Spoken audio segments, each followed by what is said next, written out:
Sorry పల్లవి, ఇదంతా నా వల్లే వచ్చింది. నేను రాముని ఇంటికి పిలవటం వల్లే వచ్చింది. రాము ఇదివరకు కూడా మన ఇంటికొచ్చాడు కదా, కానీ వాళ్ళెందుకో కామాక్షమ్మ గారు అంత సీరియస్ అయిపోయారు. అక్షిత వాళ్ళు నన్ను పని మనిషి అన్నా నేనేం బాధపడేదాన్ని కాదు.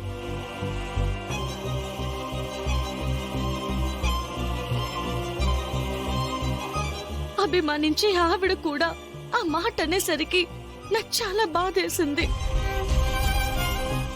ఊరుకో పల్లవి, పెద్దావిడ కదా. ఇవాళ సొసైటీలో చూస్తున్నవి జరుగుతున్నవి మనం వింటున్నాం కదా. దాంతో ఆవిడేదో పొరపాటు పడి మాట్లాడేసింది. నువ్వంటే ఆవిడకెంత ఇష్టమో నీకు తెలీదా?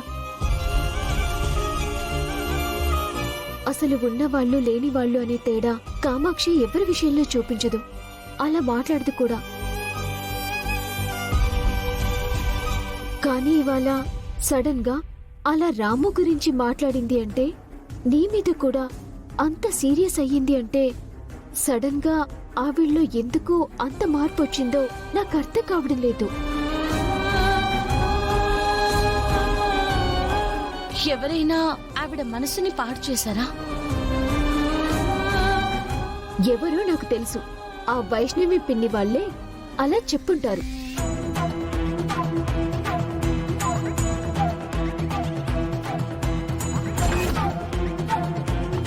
తప్పు గీత, నిజాలు తెలియకుండా ఒకళ్ళ మీద నిందలు వేయకూడదు.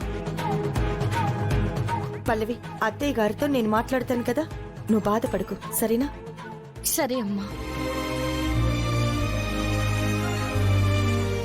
ఎందుకు అత్తయ్య గారు ఇలా మాట్లాడారు?